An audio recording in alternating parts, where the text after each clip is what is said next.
Wild life യാത്രകൾക്ക് പറ്റിയ ഇന്ത്യയിലെ ഏറ്റവും മികച്ച സംസ്ഥാനം ഏതാണ്? ഞങ്ങളുടെ അഭിപ്രായത്തിൽ ആസാം. 7 നാഷണൽ പാർക്കുകളും 16 വന്യജീവി സങ്കേതങ്ങളും ആസാമിലുണ്ട്. എത്തിക്കഴിഞ്ഞാൽ കോസ്റ്റ് മൊത്തത്തിൽ കുറവാണ് താൻ. ആസാമിൽ വനയാത്രയ്ക്കും ഫോട്ടോഗ്രാഫിക്കും പറ്റിയ 3 സ്ഥലങ്ങളെ പറ്റിയാണ് ഈ വീഡിയോയിൽ. സാഹസിക വനയാത്രകൾ ഇഷ്ടപ്പെടുന്നവരും കാട്ടിലെയും നാട്ടിലെയും കൗതുകങ്ങൾ അറിയാൻ ഇഷ്ടമുള്ളവരും ഈ ചാനൽ സബ്സ്ക്രൈബ് ചെയ്യുക. ഇന്ത്യയിലെ 90% ഒറ്റക്കൊമ്പൻ കാണ്ടാമൃഗങ്ങളും ആസാമിലാണ്. ആസാം 7 സിസ്റ്റേഴ്സ് സ്റ്റേറ്റ്സ് എന്നറിയപ്പെടുന്ന വടക്ക് കിഴക്കൻ സംസ്ഥാനങ്ങളിൽ ഒന്നാണ്. ഗുവാഹട്ടി ആണ് ഏറ്റവും നല്ല എൻട്രി പോയിന്റ്. വിമാനത്താവളവും റെയിൽവേ സ്റ്റേഷനും ഇവിടെയുണ്ട്. ഗുവാഹട്ടിയിൽ എത്തിക്കഴിഞ്ഞാൽ പിന്നങ്ങോട്ടുള്ള എല്ലാ യാത്രകളും റോഡ് മാർഗമാണ്. ഹിമാലയത്തിന്റെ മടിത്തട്ടിൽ ഭൂട്ടാനുമായി ഭൂമി പങ്കിടുന്ന ഒരു വലിയ നാഷണൽ പാർക്കാണ് മാനസ് നാഷണൽ പാർക്ക്. ഇതൊരു യുനെസ്കോ വേൾഡ് ഹെറിറ്റേജ് സൈറ്റും കൂടിയാണ്. ഗുവാഹട്ടിയിൽ നിന്ന് 4 മണിക്കൂർ യാത്രയുണ്ട്. മെയിൻ റോഡിൽ നിന്ന് തിരിഞ്ഞ് നാഷണൽ പാർക്കിലേക്കുള്ള റോഡിലേക്ക് കയറുകയേ ഉള്ളൂ ഒരാൾക്കൂട്ടം. ഫോട്ടോഗ്രാഫേഴ്സും പക്ഷി നിരീക്ഷകരും നാട്ടുകാരും എല്ലാം ഉണ്ട്. ഞാനും അവരുടെ കൂടെ ചേർന്നു. എന്താ സംഭവം? അതാ നിൽക്കുന്നു ഒറ്റക്കമ്പൻ കാണ്ടാമൃഗം, ഞങ്ങളുടെ യാത്രയുടെ മെയിൻ ടാർഗറ്റ്. നിങ്ങൾക്കറിയാമോ, ഈ കാണ്ടാമൃഗത്തിന്റെ കൊമ്പ് ശരിക്കും കൊമ്പല്ല. സത്യത്തിൽ രോമം കട്ട പിടിച്ച് കൊമ്പായതാണ്. Double strong. ഇവൻ ചിങ്ങു ഇവിടെ വെച്ച് ഞങ്ങളുടെ കൂടെ കൂടിയതാണ്. കക്ഷി ഞങ്ങളുടെ സെക്യൂരിറ്റി സ്വയമേ അങ്ങ് ഏറ്റെടുത്തു. ഇവിടെ ഉണ്ടായിരുന്ന 3 ദിവസവും രാത്രിയും പകലും ഞങ്ങളുടെ കൂടെ നിഴൽ പോലെ ഇവനുണ്ടായിരുന്നു. മാനസിൽ പക്ഷി നിരീക്ഷകർ വരാനുള്ള പ്രധാന കാരണം പിടിതരാൻ ബുദ്ധിമുട്ടുള്ള വംശനാശ ഭീഷണി നേരിടുന്ന ബംഗാൾ ഫ്ലോറിഗൻ എന്ന പക്ഷിയെ കാണാൻ വേണ്ടിയാണ്. പക്ഷേ ബംഗാൾ ഫ്ലോറിഗനെ നാഷണൽ പാർക്കിനുള്ളിൽ കാണുവാനുള്ള സാധ്യത വളരെ കുറവാണ്. അതിനായിട്ട് പാർക്കിനടുത്തു തന്നെയുള്ള പാൻബാരി എന്ന പുൽപ്രദേശത്ത് പോകണം.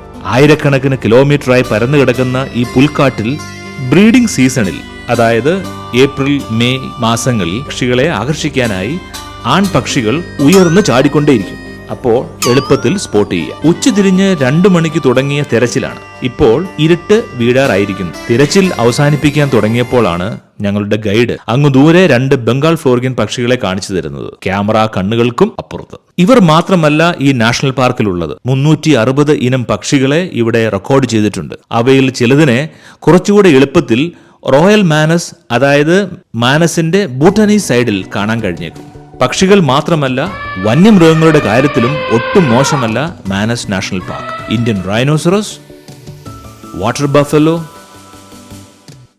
ആസാമീസ് മക്കോക്ക്, പല ഇനത്തിലുള്ള മാനുകൾ, കൂടാതെ ബംഗാൾ കടുവ, പുള്ളിപ്പുലി, ലെപ്പേർഡ് കാറ്റ് തുടങ്ങിയ ഒരു നീണ്ട നിര ഈ നാഷണൽ പാർക്കിലുണ്ട്.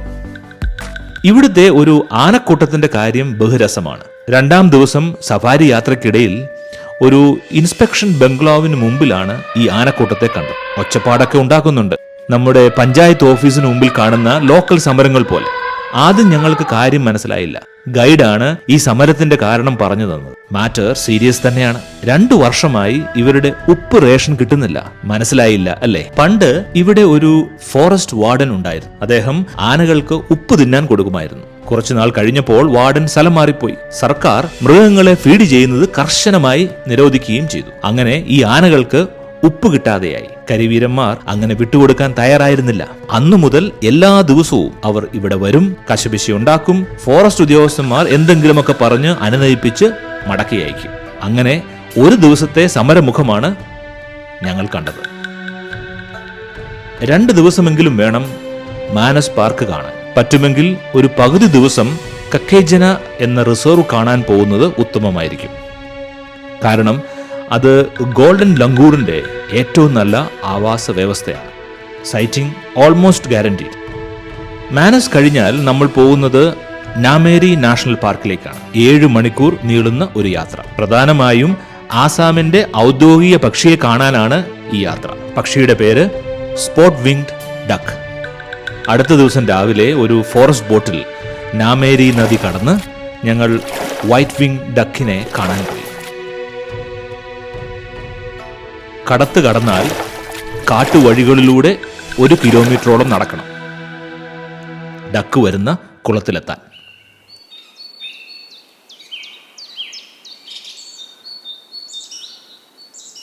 ഓ ഗോഡ്, ദൈവമേ, ഒരു ആന. പേടിക്കണ്ട, ഫോറസ്റ്റിൻ്റെ കുങ്കി ആനയാണ്. ഇതാണ് വൈറ്റ് വിങ് ഡക്കിൻ്റെ സ്പോട്ട്. പക്ഷേ കക്ഷിയുടെ പൊടി പോലുമില്ല. അടുത്ത കാലത്തായി ഈ ഡക്കുകളുടെ എണ്ണം വളരെ കുറഞ്ഞിരിക്കുന്നതായി കൂടെ ഉണ്ടായിരുന്ന ഫോറസ്റ്റ് ഗാർഡ് പറഞ്ഞു തന്നു. ഇനിയിപ്പോൾ എന്താ ചെയ്യുക? ഒന്നുകൂടി ഇവിടെ വരിക, അത്ര തന്നെ. തീർച്ചയായും വൈറ്റ് വിങ് ഡക്ക് ആണ് നാമേരിയിലെ താരം. ബ്രോഡ് ബിൽസ് തുടങ്ങിയ മറ്റിനം പക്ഷികളും ഇവിടെയുണ്ട്. ഇടതങ്ങിയ മരങ്ങളുള്ള ഈ കാട്ടിൽ പക്ഷികളെയും മൃഗങ്ങളെയും സ്പോട്ട് ചെയ്യുക വളരെ ശ്രമകരമാണ്. അതിനാൽ ഇനി നമുക്ക് ഇവിടെ നിന്ന് അധികം സമയം കളയണ്ട. അടുത്ത സ്പോട്ട് കസിരംഗ. 3 മണിക്കൂർ യാത്രയുണ്ട്. ഇന്ത്യയിലെ തന്നെ ടോപ്പ് 5 നാഷണൽ പാർക്കുകളിൽ ഒന്നാണ് കസിരംഗ. ഇവിടുത്തെ ഏറ്റവും പ്രശസ്തരായ അന്തേവാസികൾ ഒറ്റക്കൊമ്പൻ കാണ്ടാമൃഗങ്ങൾ തന്നെയാണ്. ഒരിക്കൽ വംശനാശ ഭീഷണി നേരിട്ടുകൊണ്ടിരുന്ന ഇവയെ സംരക്ഷിക്കാൻ ആസാം ഫോറസ്റ്റ് ഡിപ്പാർട്ട്മെന്റ് നടത്തിയിട്ടുള്ള ശ്രമങ്ങളെ ശ്ലാഘിക്കാതെ വയ്യ.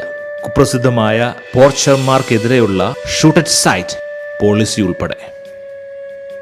ആഫ്രിക്കയിലേതിന് സമാനമായിട്ടുള്ള പുൽക്കാടുകളാണ് ഇവിടെ അധികവും. ഈ പ്രദേശത്തിന്റെ ഏക വരുമാനം സഫാരി ടൂറിസമാണ്. പാർക്കിലെ 4 സോണുകളും നന്നായി എക്സ്പ്ലോർ ചെയ്യണമെങ്കിൽ ചുരുങ്ങിയത് 3 ദിവസമെങ്കിലും എടുക്കും. വമ്പന്മാർ എല്ലാവരും ഇവിടെയുണ്ട്. Water buffaloes, elephants, eastern swamp deer, മ്ലാവ്, പിന്നെ നിങ്ങളുടെ സമയം ശരിയാണെങ്കിൽ ബംഗാൾ ടൈഗേഴ്സും. കടുവയെ കാണാൻ താല്പര്യമുണ്ടെങ്കിൽ സെൻട്രൽ സോൺ ട്രാക്ക് ചെയ്യുന്നതായിരിക്കും നല്ലത്. മുമ്പ് വളരെ അപൂർവമായ ഹണി ബാഡ്ജർ എന്ന ജീവിയെ ഇവിടെ കാണാൻ കഴിഞ്ഞ കാര്യം ഞാൻ സന്തോഷപൂർവ്വം ഓർമ്മിക്കുന്നു. വടക്ക് കിഴക്ക് ദേശത്തെ ഇന്ത്യയിലെ പ്രധാനപ്പെട്ട ബേർഡിംഗ് ഡെസ്റ്റിനേഷനാണ് കസിരംഗ, പ്രത്യേകിച്ചും ലോലാൻഡ് ബേർഡിംഗ്. കസിരംഗ നാഷണൽ പാർക്കിൽ 470 ഇനം പക്ഷികൾ ഉണ്ടെന്നാണ് കണക്കാക്കപ്പെടുന്നത്. തീർച്ചയായും നിങ്ങൾ ഇതിനെയെല്ലാം കാണാൻ പോകുന്നില്ലെങ്കിലും ധാരാളം കാഴ്ചകൾ നിങ്ങൾക്കായി ഇവിടെ കാത്തിരിക്കുന്നുണ്ട്. ഹൂലോ ഗിബൺ ആണ് നിങ്ങൾ നിശ്ചയമായും ഇവിടെ കാണാൻ ശ്രമിക്കേണ്ട ഒരു പ്രൈമേറ്റ്. ഇന്ത്യയിലെ ഏക എയ്പ് ആണിവൻ. ഡിസംബർ മുതൽ മാർച്ച് വരെയുള്ള മാസങ്ങളാണ് ആസാമിലെ വൈൽഡ് ലൈഫ് സൈറ്റിങ്ങിന് ഏറ്റവും പറ്റിയ സീസൺ. പൊടിയും നന്നായി ഉണ്ടാവും. ജീപ്പ് സഫാരിക്ക് പോകുമ്പോൾ പൊടിയിൽ നിന്ന് നിങ്ങളെയും നിങ്ങളുടെ ക്യാമറയെയും പ്രൊട്ടക്ട് ചെയ്യാനുള്ള സംവിധാനം നേരത്തെ കരുതിക്കോണം. ചില വിവരങ്ങൾ ഡിസ്ക്രിപ്ഷനിൽ കൊടുത്തിട്ടുണ്ട്. ആസാം നിങ്ങളെ നിരാശപ്പെടുത്തുകയേയില്ല, ഉറപ്പ്. ഈ വീഡിയോ അവസാനിക്കുന്നതിന് മുമ്പ് ഈ ടൂർ ഓർഗനൈസ് ചെയ്ത നെസ്റ്റ് ഇന്ത്യ ബേർഡിംഗ് ടൂർ എന്ന കമ്പനിയോടും ഗൈഡ് ധനീഷ് തങ്കച്ചനോടുമുള്ള നന്ദിയും കടപ്പാടും ഇവിടെ രേഖപ്പെടുത്തുന്നു. Thank you for watching. See you next time.